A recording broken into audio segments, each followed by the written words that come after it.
बिहार के चुनावी मैदान में दौड़ पड़े हैं बीजेपी के ये वीडियो रथ। ये रथ लोगों को याद दिलाएंगे कि कभी दुश्मन रहे लालू नीतीश के साथ आने से कहीं जंगल राज भी वापस न आ जाए।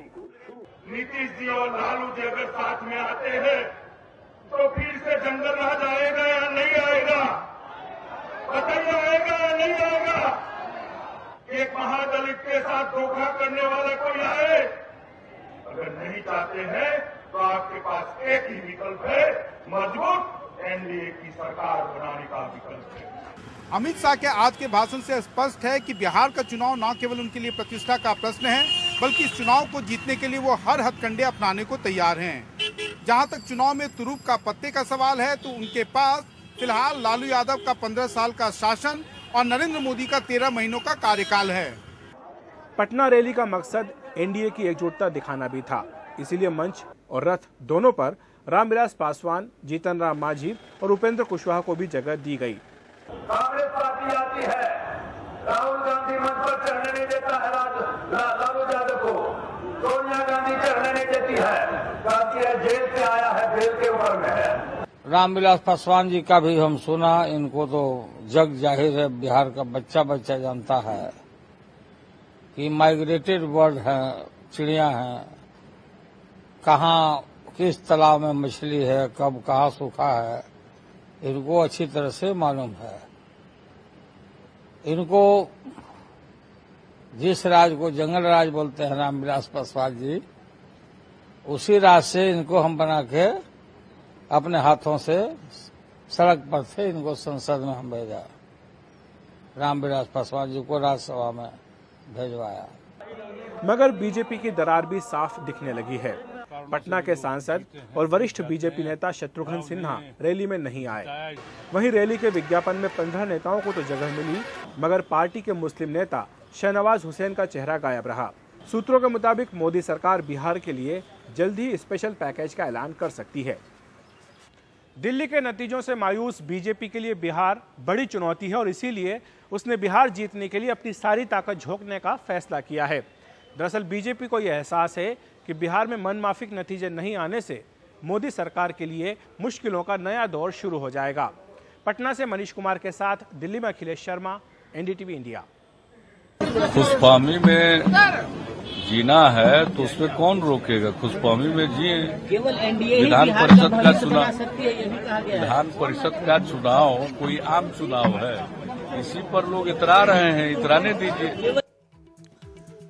तो बड़ा दिलचस्प है। देखिए, अभी से जो जुमले सुनाई देने पड़े लगे हैं बिहार की पॉलिटिक्स को लेकर, बिहार के सियासत को लेकर, माइग्रेटेड बर्ड है रामविलास पासवान, ये लालू यादव कह रहे हैं। और नीतीश कुमार का मैंने आपको बयान सुनाया, कहा खुशफहमी में जीना है। तो अभी तो सिर्फ शुरुआत हुई है।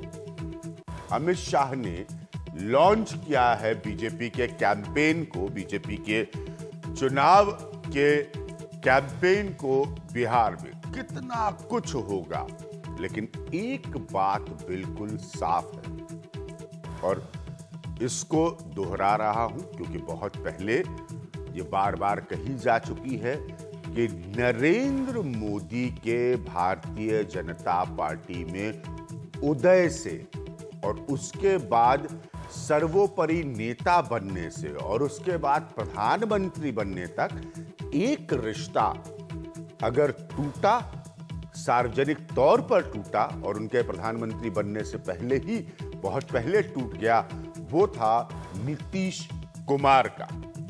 नीतीश कुमार उसके बाद अगर अपनी एक बड़ी गलती मानते हैं और खुद मानते हैं, वो है जीतन राम मांझी को मुख्यमंत्री बनाना। यानी कि वो नीतीश कुमार जो एक समय में इस ब्रांड को बनाने में कामयाब हो गए थे कि बिहार बदल रहा है और नीतीश कुमार उसे बदल रहे हैं, उस ब्रांड को उन्होंने स्वयं कमजोर कर डाला और अंग्रेजी में जिसे कहेंगे डाइल्यूट कर डाला।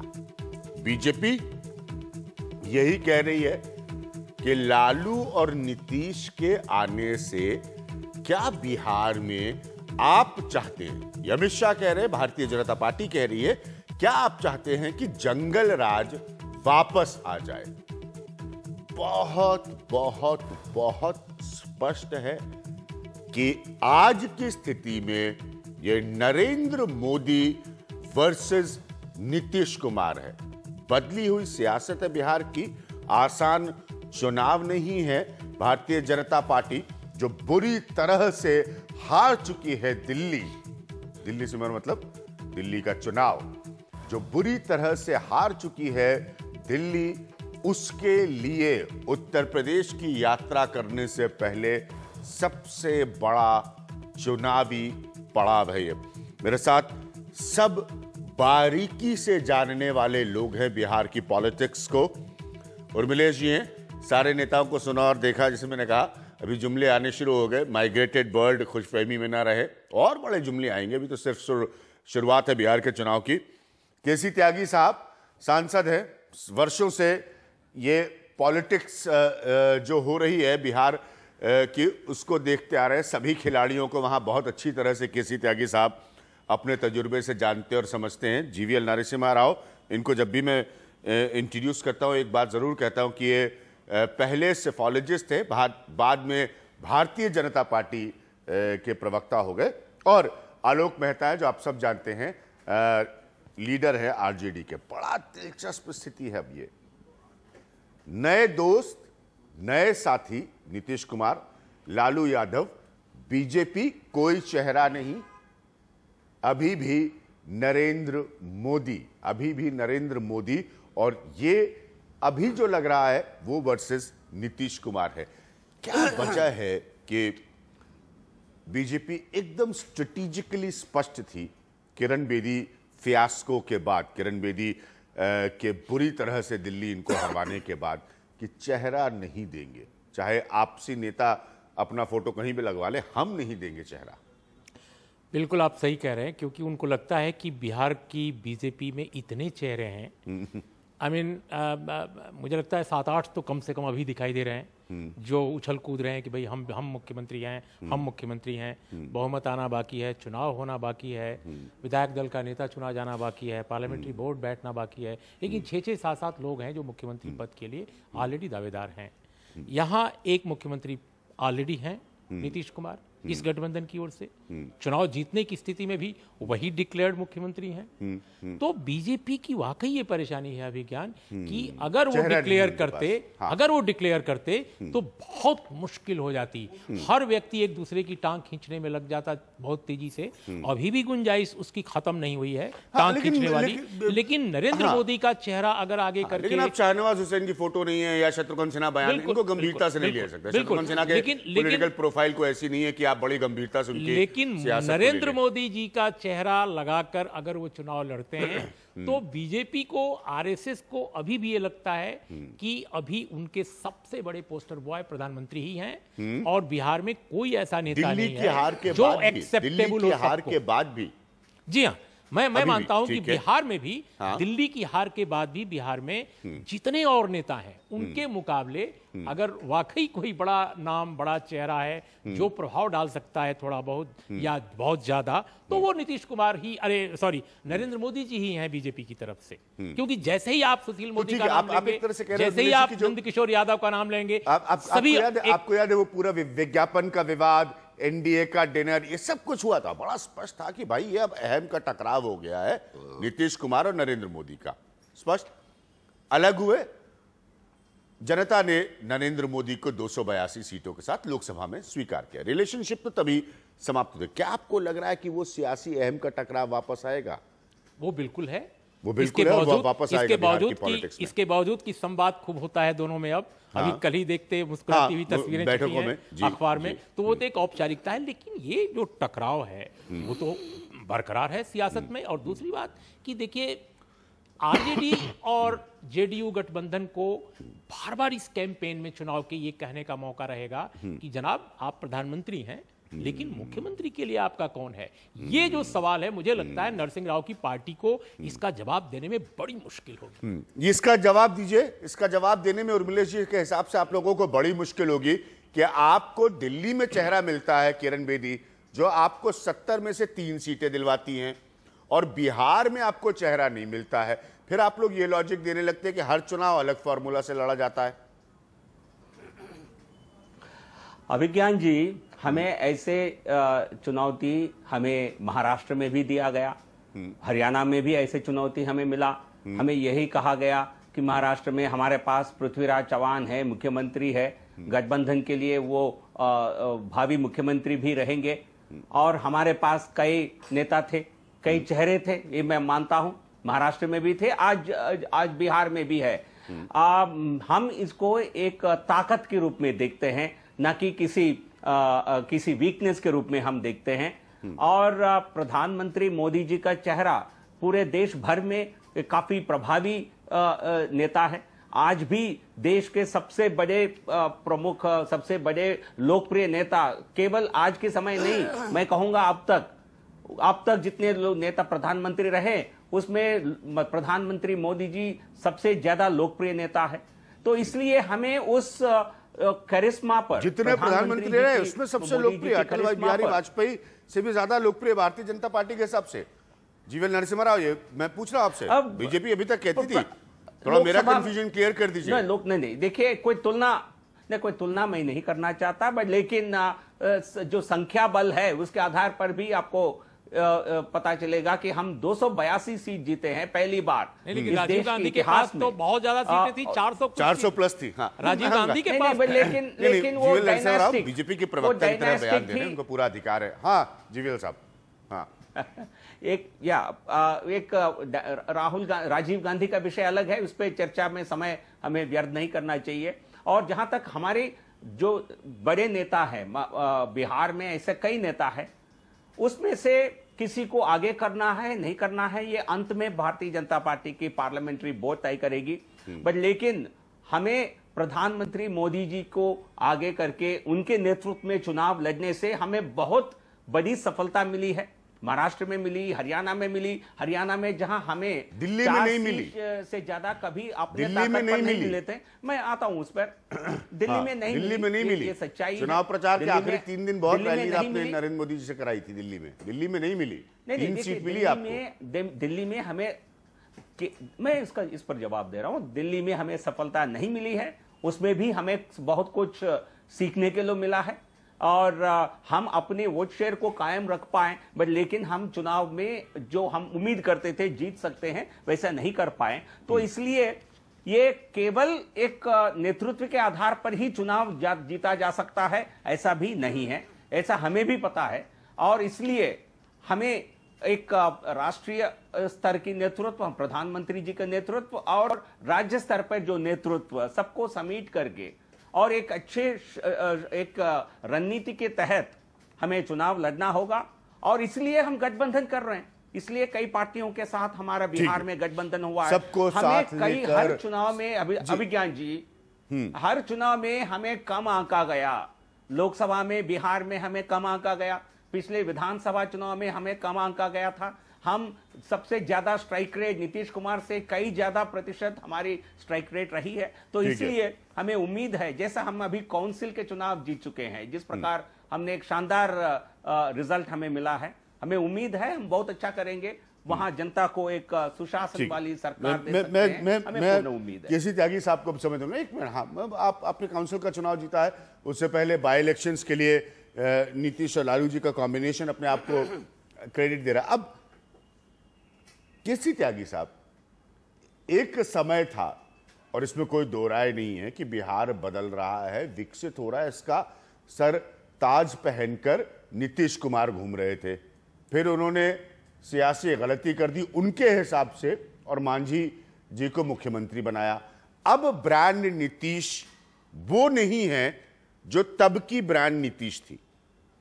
बीजेपी डायरेक्ट अटैक आपके ऊपर कर रही है, सीधा प्रहार कर रही है कि नीतीश कुमार और Lalu Yadav is equal to, इसका मतलब है जंगल राज। क्यों आप बीजेपी को इस तरह का मौका दे पा रहे हैं? केसी त्यागी जी। ये कई सवाल इसमें अभिज्ञान जी आपकी तरफ से भी और हमारे मित्र नरसिम्हा राव जी की तरफ से भी उठे हैं।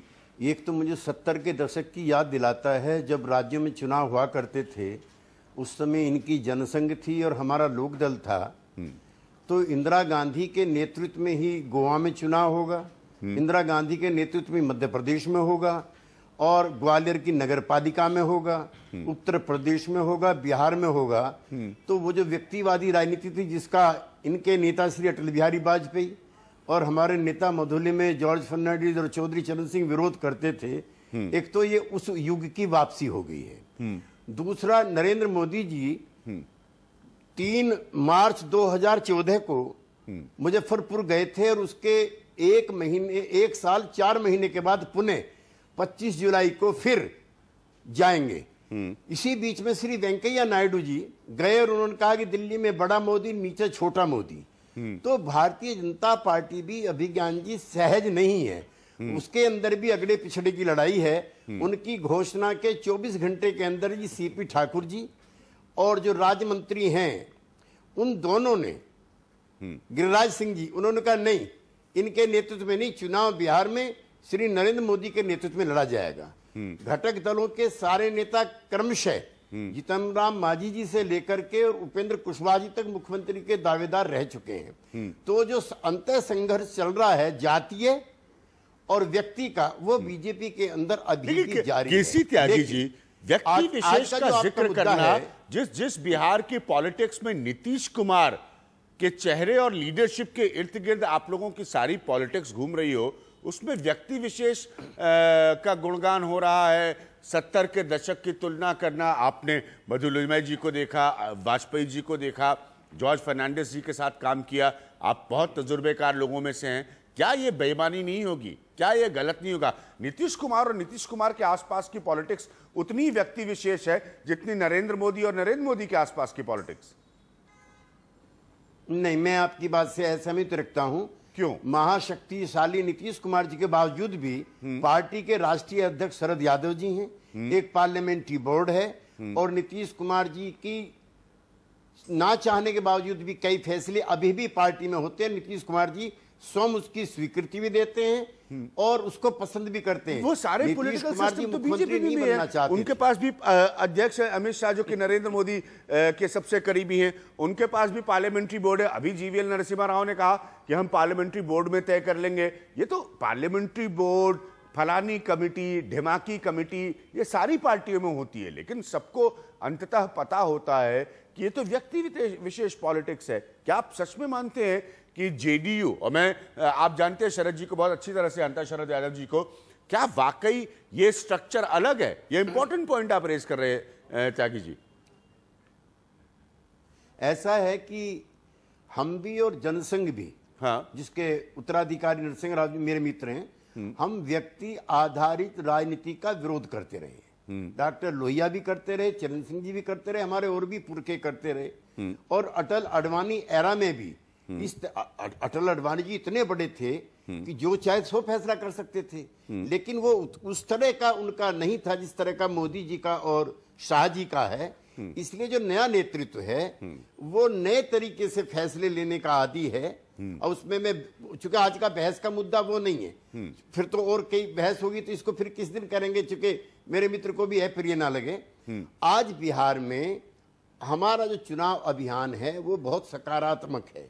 हमने अभी एक चरण पूरा किया है, आपकी जानकारी के लिए अभिज्ञान जी, हर घर दस्तक, घर घर दस्तक। और नीतीश कुमार से लेकर मुझ तक कोई पार्टी का नेता कार्यकर्ता नहीं है जो एक गांव में जाकर के घर पे जाकर के दस्तक ना दिया हो और 5 प्रश्न ना पूछे हो। 1, क्या शिक्षा के क्षेत्र में प्रगति हुई है?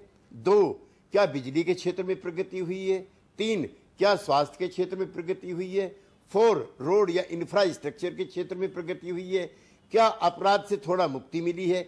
इसमें किसी पार्टी के खिलाफ नहीं है, किसी व्यक्ति के खिलाफ नहीं है, और न चरित्र हनन है, न डिस इन्फॉर्मेशन कैंपेन। लेकिन इन्हीं के बीच में विधान परिषद के नतीजे आए हैं और आप लोगों को झटका लगा, जबकि पहले वाले बाई इलेक्शन में आप सफल हुए थे, जिस पर आधारित हुई थी ये पूरी थ्योरी कि आप शायद 28 और 30% वोट बेस से आगे बढ़कर ये चुनाव लड़ेंगे। त्यागी जी, मैं आलोक मेहता साहब को नहीं ला पा रहा, माफी चाहूंगा आपसे। हाँ जी, बोलिए त्यागी जी। एक सेकंड अभिज्ञान जी। हाँ, विधानसभा चुनाव में जो टोटल इलेक्ट्रेट है 5 करोड़ 95 लाख के आसपास है। बिहार में इस समय, और विधान परिषद में इसकी संख्या 2 लाख थी। 2 लाख थी विधान परिषद में, 1 लाख कुछ हजार वोट एनडीए को मिली है और 1 लाख से थोड़ा सा कम वोट हमारे गठबंधन को मिली है। तो ये 2 लाख वोटों का चुनाव था, इसको आप 6 करोड़ वोटों के चुनाव से प्लीज तुलना मत। ठीक है, आपने आंकड़ा दे दिया त्यागी साहब। जो मैं आलोक मेहता जी को लाना चाहूंगा यहाँ पर, बहुत जरूरी है, क्योंकि जंगल राज का, जीवल साहब मैं आऊंगा वापस आपके पास। जंगल राज का टर्म उर्मिलेश जी उस समय रखा गया या उसका जुमला बना लालू यादव जी के राज में। उसके बाद जब जिन परिस्थितियों में राबड़ी देवी मुख्यमंत्री बनी, बहुत लंबी कहानी, आज उसमें नहीं जाएंगे। आलोक मेहता जी, जब बीजेपी प्रहार कर रही है कि नीतीश और लालू के साथ आने से जंगल राज वापस आ जाएगा, क्या ये प्रहार ज्यादा आप पर नहीं है, नीतीश कुमार से ज्यादा? देखिए, ऐसा है कि भारतीय जनता पार्टी के पास बिहार विकास की कोई योजना ही नहीं है। वो झूठ मूठ का गुजरात के माने फॉल्स डाटा को लेकर पूरे देश में घुमाते फिरे, और पिछले चुनाव में उन्होंने कमर्शियल एडवर्टीजमेंट करके और देश पर कब्जा किया। बिहार की जनता उनके इन बातों को बहुत अच्छी तरह समझ रही है।